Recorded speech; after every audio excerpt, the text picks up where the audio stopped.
場睇完戲之後，仲有我哋嘅監製同導演梁紅華，仲有我哋嘅電影顧問易小玲女士嚟到我哋而家現場呢一度同大家做一個深度嘅交流。可唔可以掌聲邀請兩位？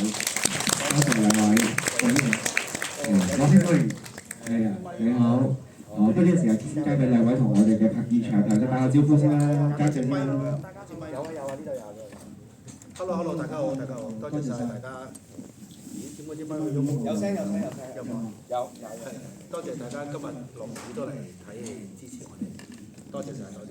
咁我叫梁紅華，係呢個戲嘅監製同埋導演啦。咁就我唔阻大家時間，用最快嘅嘢講一講我點解要搞呢個戲啦。咁因為我自己有個慈善機構，我係教好多 training course 去俾一啲我哋叫弱勢社群嘅人，我唔中意呢個名嘅其實。佢哋譬如可能佢哋曾經犯過事坐過監，或者係有過一啲咩記錄嘅人，咁我都會帶佢哋喺身邊做 training course， 然後就將佢帶入呢個行業嗰度。我做咗10幾年㗎啦。咁經過我帶入嚟行業嘅人，我諗都有100幾200個人嘅咁樣啦。咁就喺呢個過程裏邊，我哋收咗一個同學仔，就係你正話睇到戲裏邊易小玲嗰個阿小姐嗰個仔仔啦。嗰陣時佢入嚟係10幾歲嘅，我唔知佢係易小玲嘅仔仔啦。咁就唔係好聽話，咁我諗住想叫佢離開㗎啦，因為佢嗰個唔聽話嘅程度係無理地唔聽話嘅咁樣嘅。咁後來我明白到佢原來係有一啲原因佢先至會咁樣嘅。咁因此我決定就留低佢喺度，咁從而我就發現原來佢媽媽叫做易小玲。咁因此我識咗易小姐之後，我就同佢傾偈，我就了解到佢個故事。佢一個女仔單身嚟到香港，遇到一個非常之唔好嘅男人，就係我飾演嗰個角色啦。咁有一個非常之唔好嘅男人，咁就係好慘嘅經歷嘅。嗰個前傳就非常之好睇嘅，其實。即係佢係非常之慘，就又要瞓街，又成係一個好難捱嘅日子。卒之過咗嗰段時間啦，咁樣咁就出咗去咗個旅行，識咗呢個男仔，諗住去咗個旅行，咁有錢可以贖翻個仔翻嚟，點知就遇到一個以為自己好正義嘅警察，佢用一啲唔公義嘅手段去爭取公義，因此就造成咗今次嘅慘劇。咁我主要唔係講呢樣嘢，所以你見到個電影我都去到2/3就完咗㗎啦。其實主要我就係想講阿易小姐佢點樣面對困難，點樣喺一個咁難嘅日子嘅裏邊遇到咁多不幸嘅事，仲要帶大2個細路仔，仲要喺冇支援冇錢做幾十次手術，繼續奮鬥到第34次手術，其實如果失敗係會離世嘅。咁都唔搏啦，係好痛嘅。我聽佢講，佢哋做手術嘅時候係插條喉落去，然後先麻醉嘅，唔係麻醉咗先插喉嘅。每一次都好似地獄咁痛嘅。咁仲做嚟做咩呢？都失敗咗30幾次啦。咁但係佢對生命嗰個熱誠係令人好佩服嘅。我覺得一個人可以咁樣奮鬥堅持，為咗繼續生存，我覺得呢個女人嘅故事我要拍。因此我就去拉資金就去拍呢個電影啦。咁呢個就係我做呢個電影嘅初衷。當然有好多網上邊有好多人佢哋覺得可能唔係啦，我唔知點答佢哋啦，因為佢哋可以覺得咩都得㗎嘛，係咪？咁我就請佢哋嚟睇下個戲啦，希望即係啦。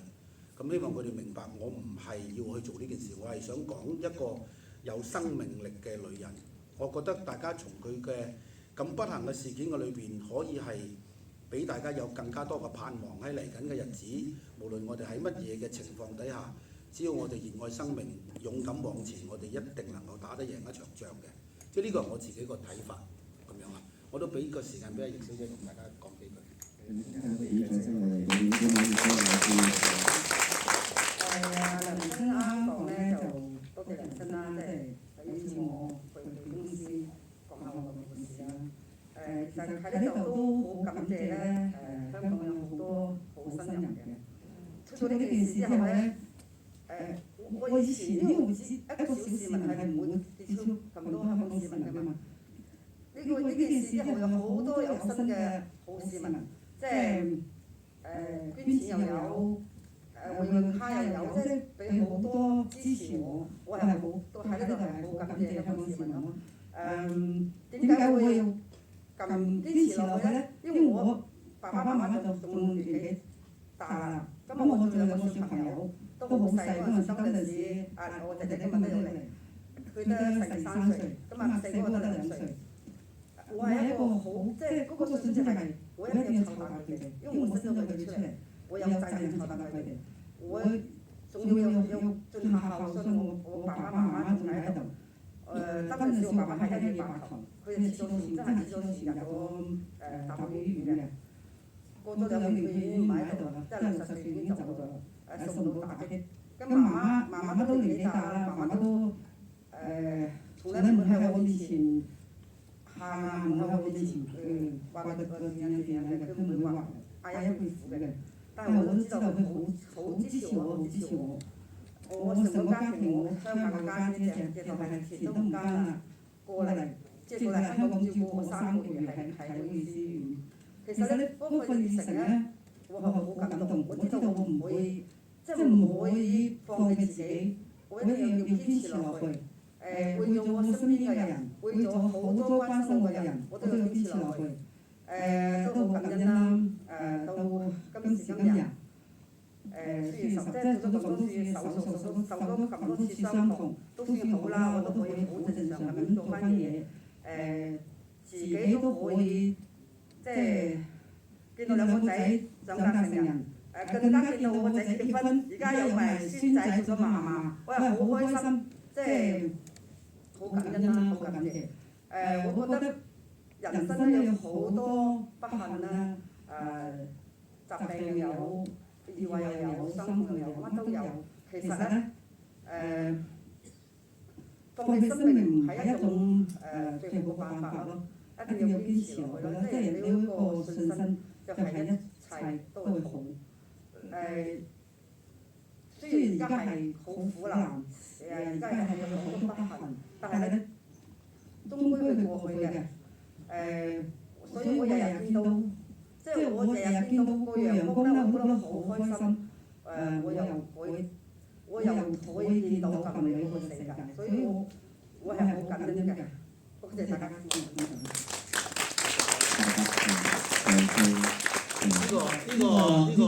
呢個就係戲裏面嗰個細路仔啦，而家咁大個啦，佢亦都有份拍呢個戲嘅，佢係攝影師嚟。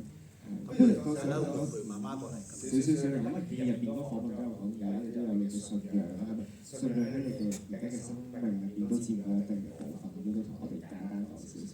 呢度可以講信仰乜？太好啦！可以講好耐㗎。我哋咩都講得㗎。咁我係一個基督徒啦，我自己有教會啦，咁我亦都同幾個教會合作緊啦。我做緊一個叫做以樂藝術文化學院嘅平台。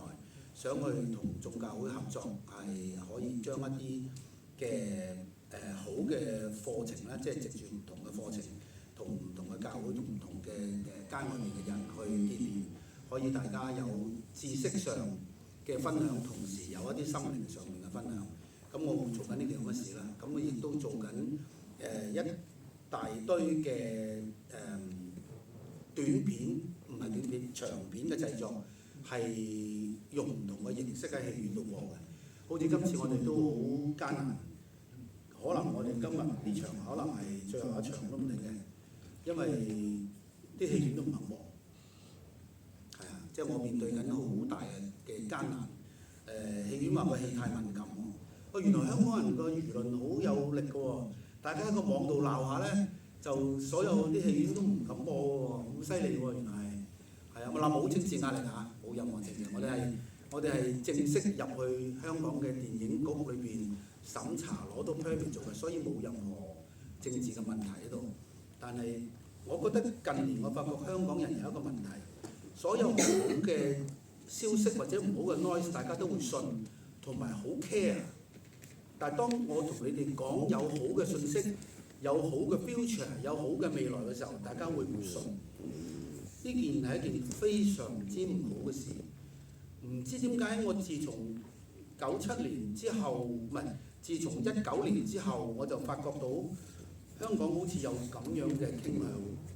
總之大家喺個新聞度喺個網上邊見到一啲 noise， 見到一啲嘢係好負面嘅，大家都好似信咗先咁嘅。唔知啊，可能我自己調翻轉係我敏感咗啦，即係大家都會係啊，真係唔好嘅，真係唔得㗎。好似我哋今次呢個電影戲院話驚一賣飛就會有啲估計唔到嘅反效果。我哋今日都係賣飛㗎嘛，大家都係賣飛入嚟㗎嘛。有冇反效果咧？我就睇唔到有反效果。有人攞個石仔剝爛個玻璃咩？我又見唔到。點解咁敏感嘅？我都唔係好明。所以我哋可能冇得做落去㗎啦。咁你哋可能今日最後一場 ，anyway 係有一場，我哋就做一場啦。希望大家睇完呢個戲都明白我哋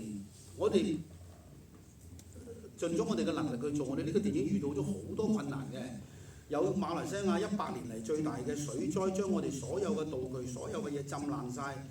我哋全部人個 permit 夠期要被趕走馬來西亞嗰陣時係全世界冇地方收留我哋嘅，最少都要去坐28日呢個隔離嘅。咁我哋成組人走去邊呢？係過2日朝頭早中午12點鐘就要離開馬來西亞，如果咪會拉你，因為你個 permit 到咗期啦。落咗雨，我哋去唔到，拍唔到個地方，做唔翻個巴士，做唔翻啲衫，全部嘢要拍過。我哋遇咗好多呢啲困難，漏夜咁要去做身體檢查，6點鐘凌晨喺機場嗰度，仲要佢開檔喎，佢唔開檔我哋上唔到機喎。去到佢真係冇開檔喎，8點幾9點鐘先至嚟開檔喎，我哋11點機喎。我飛咗去布吉，因為當其時個地球得一個地方叫做布吉，係隔離1日嘅啫。咁我哋全部人就飛咗去布吉，諗住住2個禮拜，搞完個 permit 就翻馬來西亞拍，點知搞咗4個月，要等新總統上任，我哋先至可以翻去。呢個電影我哋經歷咗好多困難，好多困難。感謝主啦！我哋一路喺呢個過程嘅裏邊，我哋一路喺度禱告，等一啲時間嚟到啦。咁結果我哋都可以翻去再拍啦。拍完之後又唔中意啦。由香港要再補戲啦，然後再要翻去馬來西亞再補戲啦，然後都唔係好滿意，但係已經冇能力再做落去啦。咁上映啦，咁就上映啦。咁我唔知道今日呢個版本係大家會唔會喜歡啦？咁我哋手上面有嘅 footage， 我哋能夠做嘅嘢，我哋就擺咗落去啦。咁希望大家會中意啦，咁樣啦。咁其實我哋有少少時間，可以大家有啲問題想問 welcome 嘅。我交個麥啦。其實想問下導演咧，你估香港人係因為咩少少抗拒嘅？但係我覺得係幾好嘅抗拒。唔知佢咩原因咧？唔知佢點解4條大院線都唔肯做？今日呢間戲院好難得㗎啦，肯俾我哋做一場。係啊，即係我都唔明點解，即係完全搞唔到理由。其實我想問下小玲呢幾年嚟過嘅生活係會唔會好難受？難受自己係有嘅，不過過咗咁多年啦。因為我都係基督徒啦，係信即係出咗事之後先翻教會嘅。咁我就學識咗一樣咯，即係寬恕他人，就係寬恕自己。所以好多人都放低咗啦。我一定要向前行㗎嘛，唔可以向後望㗎嘛。所以我都個信心好堅定咯。仲有冇其他就係後邊。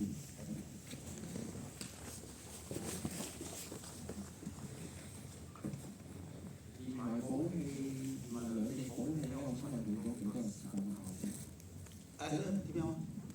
而埋補氣總共用咗幾多日考試？哇！我都唔知點計。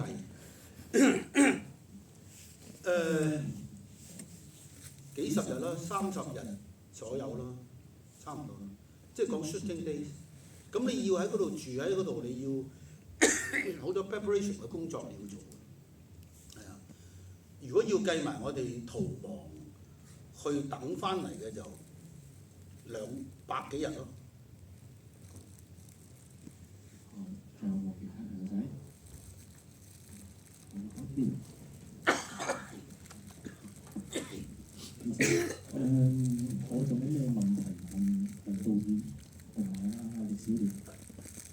就睇完呢套片咧，我覺得真係一個好好教材。咁同埋就唔係淨係好似網上啲人話就撒鹽啦，就而家咁情況仲睇翻呢啲咁嘅片，仲可以仲記翻以前嘅嘢。我相信唔係咁嘅諗法咯。睇完套片之後，我哋會覺得真係人點樣辛苦好，甚至有咩病都好，只要你面對同埋你自己好自己信心，就會打成每一次嘅場面。所以呢套片我認為真係值得睇。睇完之後，雖然我唔知道仲會唔會有得再睇第二套，但係我都會介紹俾每一位朋友。多謝晒大家。多謝你，多謝你，太好啦！而且互相好似你咁諗就好啦，太好啦，多謝你。好。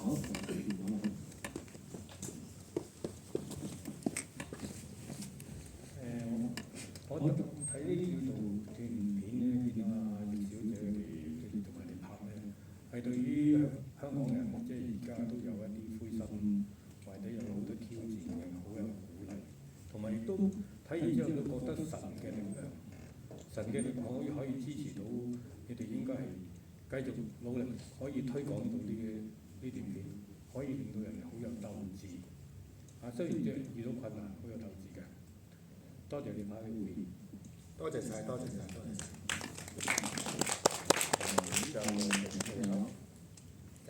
應該由你問顧問先啦，即係宗教令到你咧，你話而家日常生活入邊。宗教其實令到我好大嘅影響啦。因為一個即係經過咁多嘅意外咧，對邊個好多人接受唔到，特別係女仔啦。即係話講啦，頭啊女嘅借用啊嘛。咁我當陣時我自己都 OK 嘅，個樣都幾靚女嘅。突然之間一上旅行，全部都變晒啦。面容又變到咁樣，咁啊個手指又短啦，即係直到係變到個仔見到都話唔係媽咪，呢個唔係我媽咪，即係你嗰陣時打擊好大嘅。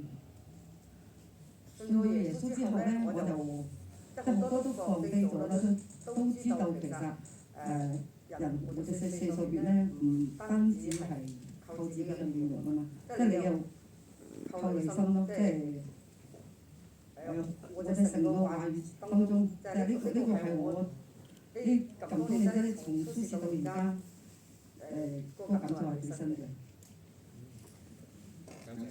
我補充幾句啦，其實阿葉小姐佢喺過程嘅裏面，喺嗰幾年做手術又冇錢又好痛好辛苦嘅過程嘅裏面，佢係有諗過放棄嘅，係想自殺嘅，係想放棄生活，因為實在太辛苦，亦都冇希望，根本做極都失敗嘅。咁有時個問題就係咁啦，神蹟嘅來臨咧就唔係你話嘅，佢有時間嘅。咁卒之佢就揾到一個醫生，呢個醫生就發明呢個手術嘅創始醫生，佢就覺得我呢個手術冇理由失敗咁多次嘅，佢退休啦。佢基本上係一個不敗紀錄嘅醫生嚟，就係龔慈恩飾演個角色，其實係佢一個男人嚟嘅，喺真實嘅事件嘅裏邊，冇理由我要退休，我仲要同你做手術。如果我失敗咗，咪孭上咗一個失敗嘅名，佢又唔識你，同你有咩關係？要將自己嘅聲譽擺喺你度咧，係咪？但係你就會遇到個咁好嘅人，佢退咗休，佢唔需要，佢有亦都有錢有名譽有所有都有，咁咪退休咯。但係佢決定同你做第34次，冒住可能會失敗嘅危險，但係佢有信心，佢覺得會得嘅。佢發明呢個手術嘅，你遇到一個咁嘅醫生，呢個醫生願意同你做，做完之後好快就已經可以食牛扒啦。即係所以。有陣時啲嘢我哋唔知時間，我哋唔知道佢嘅時間，但係你願意相信、堅持、等候，佢就會成就。咁佢就係有咁嘅經歷，佢就係咁樣走過嚟，一直到而家係婆婆啦，有2個孫仔啦，開開心心繼續快樂嘅生活。所以我都覺得好鼓勵嘅成個電影，係啊，我唔知啊，我就做咗我自己好想做嘅事。咁希望大家中意個電影啦。如果翻到去可以嘅，喺個 Facebook 邊度幫我哋寫2句，係咯。好啦，多謝晒你哋。多謝我哋，多謝你係話咗我哋呢個月嘅，我哋都係同我哋全場嘅觀眾影一張合照啦，因為今日第一場。